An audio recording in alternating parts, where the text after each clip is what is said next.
ലോകരാഷ്ട്രങ്ങളെ നിശബ്ദരാക്കിക്കൊണ്ട് Kim Jong Un നടത്തുന്ന ഓരോ നീക്കവും വിരൽ ചൂണ്ടുന്നത് കൊറിയൻ ഉപദ്വീപിലെ വരാനിരിക്കുന്ന വലിയൊരു സ്ഫോടനാത്മകമായ സാഹചര്യത്തിലേക്ക് തന്നെയാണ്. ഈ കിം ഇത് എന്തിനുള്ള പുറപ്പാടാണ് എന്ന് ലോകം മുഴുവൻ അമ്പരപ്പോടെ ചോദിക്കുമ്പോഴും തന്റെ ആയുധപ്പുരകൾ നിറയ്ക്കുന്ന തിരക്കിലാണ് അദ്ദേഹം. ദാരിദ്ര്യവും അന്താരാഷ്ട്ര ഒറ്റപ്പെടലും ഒരു വശത്ത് ആഞ്ഞടിക്കുമ്പോഴും വീണ്ടും വീണ്ടും യുദ്ധോപകരണങ്ങൾ നിർമ്മിച്ച് ശത്രുക്കളെ മുൾമുനയിൽ നിർത്തുന്നത് ഒരു വിനോദമായല്ല, മറിച്ച് ലോകം തന്നെ ഭയക്കുന്ന ഒരു മഹാശക്തിയായി ഉത്തര കൊറിയയെ മാറ്റാനുള്ള കിമ്മിന്റെ ഉറച്ച ലക്ഷ്യമായിട്ടാണ് നമുക്ക് കാണാൻ കഴിയുന്നത്. പുതിയ മിസൈൽ പരീക്ഷണങ്ങളിലൂടെ ശത്രുക്കൾക്ക് അസഹനീയമായ മാനസിക പീഡനം നൽകുമെന്ന് അദ്ദേഹം ആവർത്തിച്ച് പറയുമ്പോൾ അത് കേവലം ഒരു ഭീഷണിയല്ല, മറിച്ച് വരാനിരിക്കുന്ന ഒരു കൊടുങ്കാറ്റിന് മുന്നോടിയായിട്ടുള്ള ഇടിമുഴക്കമാണത്. ലോകത്തെ ഞെട്ടിച്ചുകൊണ്ട് കിം തന്റെ സൈനിക കരുത്ത് പ്രദർശിപ്പിക്കുന്നത് കേവലം അധികാരമോഹത്തിനപ്പുറം ആധുനിക യുദ്ധതന്ത്രങ്ങളുടെ പുതിയൊരു അധ്യായം കുറിക്കാനുള്ള പുറപ്പാടാണെന്ന് നമുക്ക് അതിലൂടെ കാണാൻ സാധിക്കും. ലോകരാഷ്ട്രങ്ങളെ മുൾമുനയിൽ നിർത്തിക്കൊണ്ട് തന്റെ സൈനിക ആധിപത്യം വീണ്ടും ഉറപ്പിക്കുകയാണ് ഉത്തര കൊറിയൻ ഭരണാധികാരി കിം ജോങ് ഉൻ എന്ന വാർത്ത വരുന്നു. ശത്രു രാജ്യങ്ങളുടെ ഉറക്കം കെടുത്തുന്ന രീതിയിലുള്ള പ്രസ്താവനകളും അതുപോലെ തന്നെ മിസൈൽ പരീക്ഷണങ്ങളുമായി കിം വീണ്ടും വാർത്തകളിൽ നിറഞ്ഞു തുടങ്ങി. വരാനിരിക്കുന്ന ഭരണകക്ഷി സമ്മേളനത്തിൽ രാജ്യത്തിന്റെ ആണവ ശക്തി 10 മടങ്ങ് വർദ്ധിപ്പിക്കാനുള്ള വൻ പദ്ധതികൾ താൻ അവതരിപ്പിക്കുമെന്ന് അദ്ദേഹം പ്രഖ്യാപിച്ചു കഴിഞ്ഞു. കഴിഞ്ഞ ചൊവ്വാഴ്ച നടന്ന മിസൈൽ പരീക്ഷണം നേരിട്ട് വിലയിരുത്തിക്കൊണ്ടാണ് തന്റെ എതിരാളികൾക്ക് അസഹനീയമായ മാനസിക പീഡനം നൽകുന്ന തരത്തിലുള്ള നീക്കങ്ങളുമായി മുന്നോട്ടു പോകുമെന്ന് അദ്ദേഹം മുന്നറിയിപ്പ് നൽകിയത്. 5 വർഷത്തെ ഇടവേളയ്ക്ക് ശേഷം നടക്കുന്ന വർക്കേഴ്സ് പാർട്ടി കോൺഗ്രസ് ഉത്തര കൊറിയയുടെ സൈനിക നയങ്ങളിൽ വലിയ മാറ്റങ്ങൾ കൊണ്ടുവരുമെന്ന കാര്യം ഉറപ്പാണ്. ഉപരോധങ്ങളും അതുപോലെ തന്നെ അന്താരാഷ്ട്ര സമ്മർദ്ദങ്ങളും നിലനിൽക്കുമ്പോഴും അമേരിക്കയും അതുപോലെ ദക്ഷിണ കൊറിയയും ഉൾപ്പെടെയുള്ള ശത്രുപക്ഷത്തെ ഭയപ്പെടുത്തുന്ന തരത്തിൽ അത്യാധുനിക ആയുധ ശേഖരം കെട്ടിപ്പടുക്കാനാണ് കിം ജോങ് ഉൻ ലക്ഷ്യമിടുന്നത്. ലോക സമാധാനത്തിന് വെല്ലുവിളിയാകുന്ന ഈ സൈനിക നീക്കങ്ങൾ വരും ദിവസങ്ങളിൽ കൊറിയൻ ഉപദ്വീപിൽ വലിയ രാഷ്ട്രീയ ചലനങ്ങൾ സൃഷ്ടിക്കുമെന്നതിൽ യാതൊരുവിധ സംശയവുമില്ല. ഉത്തര കൊറിയയുടെ പരമാധികാരി കിം ജോങ് ഉന്നിന് ആണവായുധങ്ങളോടുള്ള സമാനതകളില്ലാത്ത ആഭിമുഖ്യം വെറും സൈനിക തന്ത്രങ്ങൾക്കും അപ്പുറം തന്റെ ഭരണകൂടത്തിന്റെ നിലനിൽപ്പിനായിട്ടുള്ള ഏക രക്ഷാ കവചമായിട്ടാണ് അദ്ദേഹം നോക്കിക്കാണുന്നത്. ലോകരാജ്യങ്ങൾ ഒന്നടങ്കം ഉപരോധങ്ങളിലൂടെയും അതുപോലെ നയതന്ത്ര സമ്മർദ്ദങ്ങളിലൂടെയും പിന്തിരിപ്പിക്കാൻ ശ്രമിക്കുമ്പോഴും കിം തന്റെ ആണവ പദ്ധതികളെ കൂടുതൽ തീവ്രതയോടെ മുന്നോട്ട് നയിക്കുന്നത് ഈ ഇഷ്ടത്തിന്റെ ആഴം വ്യക്തമാക്കുന്നുണ്ട്.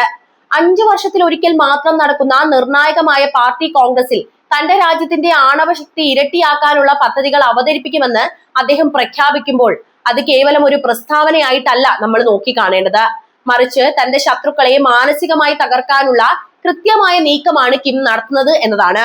അത്യാധുനിക ബാലിസ്റ്റിക് മിസൈലുകൾ പരീക്ഷിക്കുമ്പോഴും അത് ശത്രുക്കൾക്ക് അസഹനീയമായ പീഡനമായി മാറുമെന്ന് അഭിമാനത്തോടെ പറയുന്നതിലൂടെ ആണവായുധങ്ങൾ കിമ്മിന് വെറും ഒരു യുദ്ധോപകരണം മാത്രമല്ല, മറിച്ച് അന്താരാഷ്ട്ര തലത്തിൽ അദ്ദേഹം ഉയർത്തിപ്പിടിക്കുന്ന അധികാരത്തിന്റെ ചിഹ്നം കൂടിയാണെന്ന് വ്യക്തമാക്കുന്നുണ്ട്.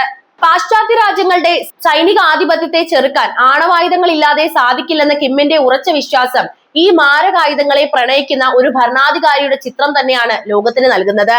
ഈ സൈനിക മോഹങ്ങൾ മേഖലയിൽ അസ്ഥിരത പടർത്തുമ്പോഴും തന്റെ ആണവ സ്വപ്നങ്ങളിൽ നിന്ന് 1 ഇഞ്ച് പോലും പിന്നോട്ട് പോകാൻ കിം തയ്യാറല്ല എന്നത് ഓരോ പുതിയ മിസൈൽ പരീക്ഷണങ്ങളും അടിവരയിട്ട് നമ്മളോട് പറയുന്നുണ്ട്. സ്വന്തം ജനത പട്ടിണിയിലാകുമ്പോഴും ലോകത്തിന് മുന്നിൽ ഒരു ഭീഷണിയായി നിലകൊള്ളാൻ കിം ജോങ് ഉൻ കാണിക്കുന്ന താല്പര്യം വിരോധാഭാസമായി നമുക്ക് തോന്നാമെങ്കിലും അദ്ദേഹത്തെ സംബന്ധിച്ചിടത്തോളം അത് അതിജീവനത്തിന്റെ പോരാട്ടമായിട്ടാണ് നമുക്ക് കാണാൻ കഴിയുന്നത്. അതായത് പട്ടിണിയും സാമ്പത്തിക തകർച്ചയും രാജ്യത്തെ തളർത്തുമ്പോഴും അടിസ്ഥാന സൗകര്യങ്ങൾ വർദ്ധിപ്പിക്കുന്നതിനേക്കാൾ കിം പ്രാധാന്യം നൽകുന്നത് ആണവായുധങ്ങൾക്ക് തന്നെയാണ്. എന്തുകൊണ്ടാണ് അങ്ങനെ ഒരു ഭരണാധികാരി ചിന്തിക്കുന്നത് എന്ന് നമുക്ക് തോന്നാം. വിദേശ ശക്തികൾ, പ്രത്യേകിച്ച് അമേരിക്കയും ദക്ഷിണ കൊറിയയും തന്റെ ഭരണകൂടത്തെ അട്ടിമറിക്കുമെന്ന ഭയമാണ് ഈ ആയുധ പ്രേമത്തിന് പിന്നിലെ പ്രധാന കാരണം. ആധുനികമായ ആണവായുധങ്ങൾ കൈവശമുണ്ടെങ്കിൽ മാത്രമേ ലോകരാഷ്ട്രങ്ങൾക്കിടയിൽ തനിക്ക് വിലപേശാൻ സാധിക്കൂ എന്നും സൈനികമായി തന്നെ ആരും തൊടില്ലെന്നും അദ്ദേഹം ഉറച്ചു വിശ്വസിക്കുന്നുണ്ട്. ജനങ്ങൾക്ക് അന്നം നൽകുന്നതിനേക്കാൾ വലിയ സുരക്ഷയാണ് മാരകമായ മിസൈലുകൾ നൽകുന്നത് എന്ന ചിന്താഗതിയാണ് ഉത്തര കൊറിയയെ ഇപ്പോൾ നയിക്കുന്ന വികാരം. അന്താരാഷ്ട്ര തലത്തിൽ ഒറ്റപ്പെട്ട ഒരു രാജ്യം എന്ന നിലയിൽ തങ്ങളുടെ ശബ്ദം ലോകം കേൾക്കണമെങ്കിൽ ആണവായുധങ്ങളുടെ മുഴക്കം വേണമെന്ന് കിം കണക്കുകൂട്ടുന്നു. സ്വന്തം പൗരന്മാർ കടുത്ത ദാരിദ്ര്യം അനുഭവിക്കുമ്പോഴും മിസൈലുകൾക്കായി കോടികൾ ഒഴുക്കുന്നത് കിമ്മിന്റെ കണ്ണിൽ അത് രാജ്യത്തിന്റെ അഭിമാനമാണ് ഉയർത്തുന്നത്. അതുകൊണ്ട് തന്നെ ജനങ്ങളുടെ വിശപ്പിനേക്കാൾ ഉപരിയായി തന്റെ സിംഹാസനം സംരക്ഷിക്കാനുള്ള ഏറ്റവും വലിയ കവചമായിട്ട് തന്നെയാണ് അദ്ദേഹം ഈ ആണവ ശേഖരത്തെ നോക്കിക്കാണുന്നത്. ഈ ഭ്രാന്തമായ ആയുധകമ്പം ഉത്തര കൊറിയയെ ഒരു വശത്ത് സൈനികമായി ശക്തിപ്പെടുത്തുമ്പോഴും മറുവശത്ത് മാനുഷികമായ വലിയ ദുരന്തത്തിലേക്കാണ് അവിടുത്തെ ജനങ്ങളെ നയിച്ചുകൊണ്ടിരിക്കുന്നത് എന്ന് ഉത്തര കൊറിയയുടെ യാഥാർത്ഥ്യമാണ്.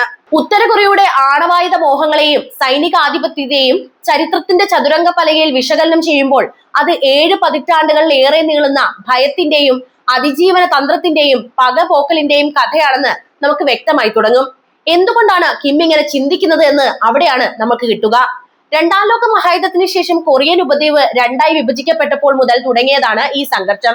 1950 കൊറിയൻ യുദ്ധം ഒരു ഔദ്യോഗിക സമാധാന കരാറല്ല, മറിച്ച് ഒരു വെടിനിർത്തൽ കരാറായിട്ടാണ് അവസാനിച്ചത്. സാങ്കേതികമായി നോക്കിയാൽ ഇന്നും ഉത്തര കൊറിയയും ദക്ഷിണ കൊറിയയും തമ്മിൽ യുദ്ധം നിലനിൽക്കുന്നുണ്ട്. ഈ യുദ്ധ കാലഘട്ടത്തില് അമേരിക്കൻ വ്യോമസേനയിൽ നിന്ന് നേരിട്ട കനത്ത ബോംബാക്രമണങ്ങൾ ഉത്തര കൊറിയയുടെ നഗരങ്ങളെയും അവരുടെ സമ്പദ് വ്യവസ്ഥയും തകർത്തെറിയുന്നുണ്ട്. നമുക്കറിയാവുന്നതാണ്, ശീതയുദ്ധ കാലഘട്ടമാണിത്. ഈ കയ്പേറിയ ഭൂതകാലമാണ് തങ്ങൾക്ക് ഒരു അജയ്യമായ പ്രതിരോധ കവചം വേണമെന്ന ചിന്ത കിം ഇൽ സുങ്ങിന്റെ തലമുറയിൽ ഉറപ്പിച്ചു വെച്ച വികാരം. ശീതയുദ്ധ കാലത്ത് സോവിയറ്റ് യൂണിയന്റെയും ചൈനയുടെയും സുരക്ഷാ തണലിലായിരുന്നു ഉത്തര കൊറിയ.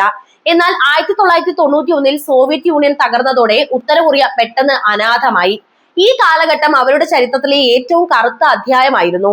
കഠിനമായ മാർച്ച് എന്ന് വിളിക്കപ്പെടുന്ന ആ ക്ഷാമകാലത്ത് ഏകദേശം 30 ലക്ഷത്തോളം ജനങ്ങളാണ് പട്ടിണി കിടന്ന് മരിച്ചു എന്ന് കണക്കുകൾ പറയുന്നു. ഇത് കണക്കുകൾ മാത്രമാണ്, അതിനപ്പുറം ഒരുപാട് ആളുകൾ ഉണ്ടാകും. രാജ്യത്തെ കൃഷിഭൂമികൾ നശിക്കുകയും വൈദ്യുതി വിതരണം തടസ്സമാകുകയും ചെയ്തപ്പോഴും അന്നത്തെ ഭരണാധികാരി കിം ജോങ് ഉൻ നടപ്പിലാക്കിയത് സോൻഗൺ എന്ന സൈനികാധിഷ്ഠിത നയമായിരുന്നു. രാജ്യത്തെ എല്ലാ വിഭവങ്ങളും ജനങ്ങളുടെ വിശപ്പകറ്റാനല്ല, മറിച്ച് സൈന്യത്തെ ആധുനികവൽക്കരിക്കാനും ആണവ സാങ്കേതിക വിദ്യ വികസിപ്പിക്കാനുമാണ് ഉപയോഗിച്ചത്. തങ്ങൾ ദുർബലരായാൽ ലിബിയയിലെ ഗദ്ദാഫിയെ പോലെയോ ഇറാഖിലെ സദ്ദാം ഹുസൈനെ പോലെയോ തങ്ങളും തകർക്കപ്പെടുമെന്ന ബോധ്യം അവരെ ആയുധ നിർമ്മാണത്തിൽ കൂടുതൽ വേഗതയുള്ളവരാക്കി. ഇപ്പോൾ കിം ജോങ് ഉന്നും ചെയ്യുന്നത് ഇതേ കാര്യം തന്നെ. എന്തായാലും കിം ജോങ് ഉൻ അധികാരമേറ്റതോടെ ഈ നയത്തിന് കൂടുതൽ മൂർച്ച കൂടി എന്നതാണ് നമുക്ക് മനസ്സിലാക്കാൻ കഴിയുന്നത്. ആയുധങ്ങൾ വെറും ഒരു പ്രതിരോധ മാർഗമല്ല, മറിച്ച് അന്താരാഷ്ട്ര സമൂഹത്തിന് മുന്നിൽ തുല്യ ശക്തിയായി ഇരിക്കാനുള്ള ഒരു ടിക്കറ്റ് ആണെന്ന് അദ്ദേഹം വിശ്വസിക്കുന്നുണ്ട്. ഉത്തര കൊറിയയുടെ ചരിത്രപരമായ ഈ വാശിക്ക് പിന്നിൽ 3 പ്രധാന കാരണങ്ങളുമുണ്ട്. ഒന്നാമതായി ഭരണകൂടത്തിന്റെ നിലനിൽപ്പ്. ആണവായുധം കയ്യിലുള്ള ഒരു രാജ്യത്തെ ആക്രമിക്കാൻ ലോകശക്തികൾ ഭയക്കുക തന്നെ ചെയ്യും. രണ്ടാമതായി നയതന്ത്രപരമായ വിലപേശൽ ശേഷിയാണ്. ഉപരോധങ്ങൾ നീക്കാനും സാമ്പത്തിക സഹായങ്ങൾ നേടിയെടുക്കാനും കിം ഉപയോഗിക്കുന്നത് മിസൈൽ ഭീഷണികളെ തന്നെയാണ്. മൂന്നാമതായി ആഭ്യന്തരമായ ഐക്യമാണ്. അതായത് ശത്രുക്കൾ വളഞ്ഞിരിക്കുകയാണെന്നും കിം കുടുംബം മാത്രമേ തങ്ങളെ സംരക്ഷിക്കൂ എന്നും ജനങ്ങളെ വിശ്വസിപ്പിക്കാൻ ഈ സൈനിക പ്രദർശനങ്ങൾ ആവശ്യവുമാണ് കിമ്മിനെ സംബന്ധിച്ച്. ഇനി വരാനിരിക്കുന്ന പാർട്ടി കോൺഗ്രസിൽ കിം പ്രഖ്യാപിക്കാൻ പോകുന്ന നയങ്ങൾ ഈ ചരിത്രപരമായ യാത്രയുടെ അടുത്ത ഘട്ടം തന്നെയാണ്. ഭക്ഷണം നൽകാൻ കഴിയാത്ത ഭരണാധികാരിക്ക് ജനങ്ങളെ പിടിച്ചു നിർത്താൻ വലിയൊരു ശത്രുവിനെ കാണിച്ചു കൊടുക്കേണ്ടത് അത്യാവശ്യമാണ്. ഹൈഡ്രജൻ ബോംബുകളും ഭൂഖണ്ഡാന്തര ബാലിസ്റ്റിക് മിസൈലുകളും പരീക്ഷിക്കുമ്പോൾ പട്ടിണി കിടക്കുന്ന പൗരന്മാർക്ക് അത് ദേശീയ അഭിമാനമായി വിൽക്കപ്പെടുകയാണ് ചെയ്യുന്നത്. അവിടെ സ്വന്തം മണ്ണിൽ വിദേശ സൈന്യം ബൂട്ടിടുന്നത് തടയാൻ ജനങ്ങളുടെ വയർ നിറയുന്നതിനേക്കാൾ പ്രധാനം ആണവ മിസൈലുകൾ കാണുന്ന കിമ്മിന്റെ സിദ്ധാന്തം ഉത്തര കൊറിയയെ ലോകത്തെ ഏറ്റവും വലിയൊരു സൈനിക പരീക്ഷണശാലയാക്കി മാറ്റിയിരിക്കുകയാണ് ആധുനിക കാലഘട്ടത്തിൽ. ചരിത്രം പഠിപ്പിച്ച ഭയത്തെ ആയുധം കൊണ്ട് കീഴടക്കാൻ ശ്രമിക്കുന്ന കിം ജോങ് ഉൻ തന്റെ ജനതയെ ഒരു ഇരുണ്ട യുഗത്തിലേക്ക് തള്ളിവിടുമ്പോഴും തന്റെ ആണവ സ്വപ്നങ്ങൾക്ക് മൂർച്ച കൂട്ടിക്കൊണ്ടിരിക്കുകയാണ് എന്നതും ഉത്തര കൊറിയയുടെ യഥാർത്ഥ യാഥാർത്ഥ്യമാണ്. ഉത്തര കൊറിയയുടെ നയതന്ത്ര കാഴ്ചപ്പാടിൽ അവരുടെ ഏറ്റവും വലിയ ശത്രു അമേരിക്ക തന്നെയാണ്.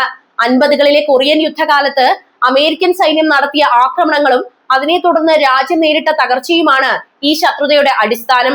2026 ഇത് അവർ തുടർന്നു പോരുന്നു.